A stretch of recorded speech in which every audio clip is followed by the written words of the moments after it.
Shalom adik-adik semuanya, salam sehat ya. Nah, sebelum kita melakukan kegiatan kita selanjutnya, kita terlebih dahulu melakukan ibadah singkat di mana yang akan dipimpin salah satu dari seorang adik-adik semua, yaitu memimpin bernyanyi dan satu orang memimpin bernyanyi, satu orang memimpin berdoa. Untuk adik-adik dipersilahkan. Nah, kali ini kita memorikan saja. Nah, kali ini kita akan masuk ke kegiatan inti, yaitu di mana judul kegiatan kita yaitu memilih untuk tidak berputus asa. Nah, seperti yang kita ketahui bahwa uh, judul ini sudah biasalah kita dengar ya adik-adik, bahwa memilih untuk tidak berputus asa. Nah, kalau udah dikatakan untuk memilih, berarti kita dihadapkan untuk memilih yang kalau kita sudah dihadapkan dengan judul seperti itu, memilih untuk tidak, berarti kita memilih yang terbaik, meninggalkan pilihan yang terburuk. Nah, sebelum kita mengetahui apa sih sebenarnya bagaimana sih kita memilih untuk tidak berputus asa, banyak sih rintangan yang kita hadapi, tetapi bagaimana sih caranya memilih untuk tidak berputus asa. Nah, sebelum itu kita akan membahas sebenarnya pengertian putus asa itu apa sih. Nah, kita akan menjelaskan atau saya akan menjelaskan, maka adik-adik akan mendengarkan dengan sesama. Nanti kita bersama-sama untuk mendiskusikan atau merefleksikan, merenungkan bagaimana sih cara memilih untuk tidak berputus asa. Nah, seperti saat ini atau seperti kita, usia remaja, usia kaum remaja dan pemuda adalah usia yang sudah terlihat tentang sikap, moral, pemikiran, karakter, tindakan, perbuatan itu sudah terlihat jelas bahwa seorang remaja itu sudah mulai menampakkan sisi-sisi atau sudah menampakkan sifat-sifat dari kepribadian mereka. Nah, usia remaja ini sikap putus asanya juga sudah terlihat lebih jelas. Contohnya untuk menghadapi ujian. Nah, mereka selalu memikirkan, aduh ujian besok, aduh ujian. Bagaimana sih ujian ini? Mereka selalu memikirkan hal-hal sulit. Aduh, bagaimana ya aku bisa melakukan ujian itu? Nah, ada kata rasa minder, ada rasa kata, aduh aku takut untuk masuk SMA. Aku seperti contohnya SMP lah ya.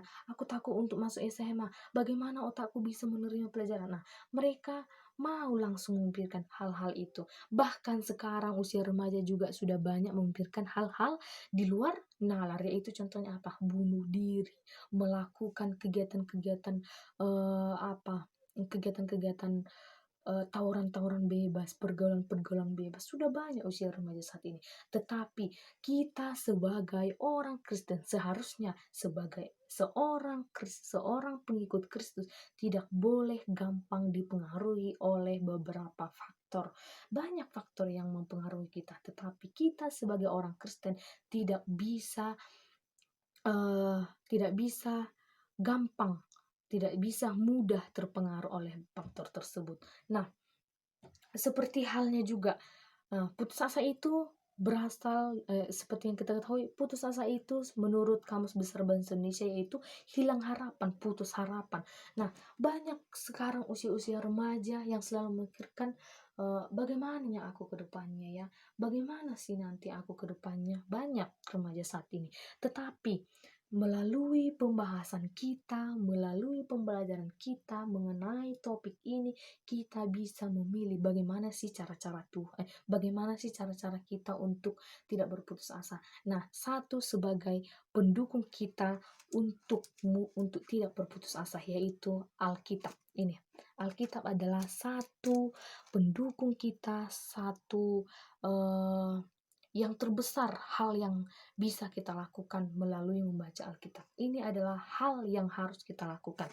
Nah, seorang remaja, kita juga pernah bisa merasakan hal seperti itu, berputus asa gampang. Tetapi di sini melalui membaca Alkitab, berdoa, bergaul dengan teman, bergaul baik, tidak memandang segalanya hal yang negatif, tetapi kalau kita mengambil hal yang positif, kita mungkin bisa bergaul dengan baik tanpa memikirkan hal kekhawatiran apapun. Nah, hal kekhawatiran lah yang membuat kita gampang berputus asa. Nah, satu ayat satu kitab yang tertulis satu yang tertulis dalam Matius 6 ayat 25 sampai 34 itu bisa kita baca, kita renungkan, kita refleksikan dalam diri kita bahwa kita uh, mampu tidak menghadapi rintangan. Karena melalui ayat ini melalui ayat inilah kita diajak untuk memilih untuk tidak berputus asa atau memilih untuk tidak gampang berputus asa. Melalui ayat inilah kalau kita membaca mulai ayat 25 Matius 6 ayat 25 sampai 34 begitu banyak pokok-pokok yang harus kita ketahui. Tetapi di sini saya akan menjelaskan kepada adik-adik semua bahwa ada tiga yang perlu kita ketahui dalam ayat ini.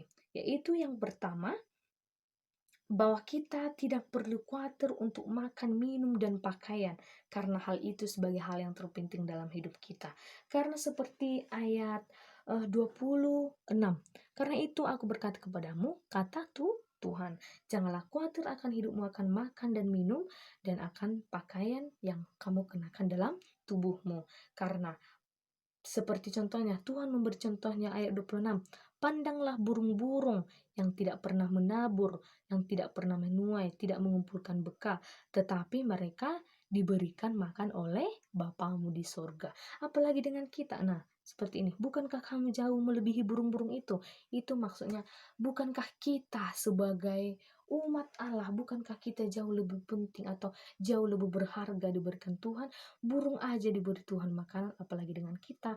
Nah, di situ kita bisa mengambil posisi yang sikap positif untuk mengambil keputusan. Itu sebagai pendukung kita untuk memilih untuk tidak berputus asa. Nah, yang kedua yaitu ayat 33, tetapi carilah dahulu kerajaan Allah dan kebenarannya, maka semuanya akan ditambahkan kepadamu. Melalui ini juga melalui ayat 33 ini pun kita bisa diajarkan untuk menjauhkan hal kekhawatiran kita. Kita diajarkan untuk tidak berputus asa, tidak khawatir, tetapi kita diajarkan untuk mencari dahulu kerajaan Allah. Karena yang kedua ini bahwa kita diajak untuk mengenal Allah, mengenal karya-karya Allah dan janji-janjinya, karena kita akan mengetahui, akan terpesona melihat karya Tuhan yang selalu dikasih Tuhan terhadap kita.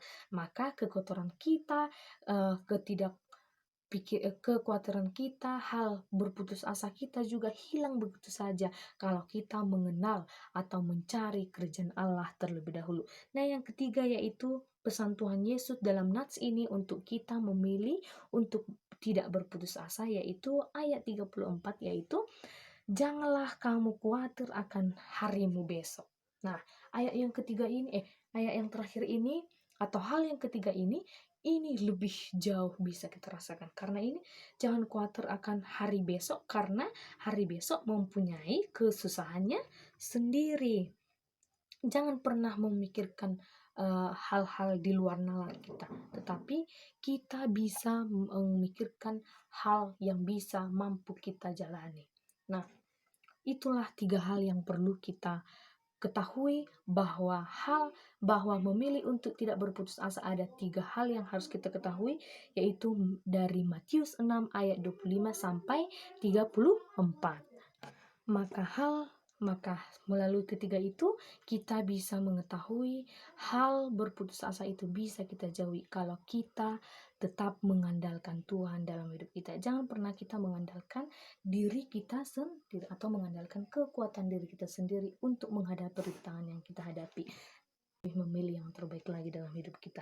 Maka kita bisa renungkan dan hafalkan, dan kita bisa refleksikan Injil Matius ini tepatnya Matius 6 ayat 25 sampai 34 sebagai pegangan kita untuk menghadapi rasa khawatir dan rasa putus asa kita. Nah, demikian penjelasan kita tentang penjelasan singkat yang saya berikan kepada adik-adik semua. Maka saya berharap juga kita bisa merefleksikan dan merenungkannya dalam kehidupan diri kita sebagai kaum remaja dan pemuda menjadi generasi bangsa ke depannya. Nah, untuk mengakhiri kegiatan kita tutup dengan berdoa. Terima kasih Tuhan atas segala kesempatan yang diberikan kepada kami untuk melakukan kegiatan ini. Kami telah mendengarkan semua arahan Tuhan. Kami sudah mendengarkan penjelasan yang Kau berikan. Kau berkati kami Tuhan untuk merefleksikan dan merenungkannya di dalam hidup kami. Terutama kami sebagai kaum remaja bisa melakukannya dalam kehidupan kami. Kami serahkan aktivitas kami selanjutnya hanya ke dalam tangan pengasihan Tuhan. Terpuji nama-Mu Tuhan, hari ini, esok, kekal sampai selama-lamanya. Amin. Kita tutup kegiatan kita ini dengan penuh rasa sukacita dan kiranya kita bisa merefleksikan semua pembelajaran kita saat ini dengan baik untuk kita terapkan dalam kehidupan kita pribadi. Shalom.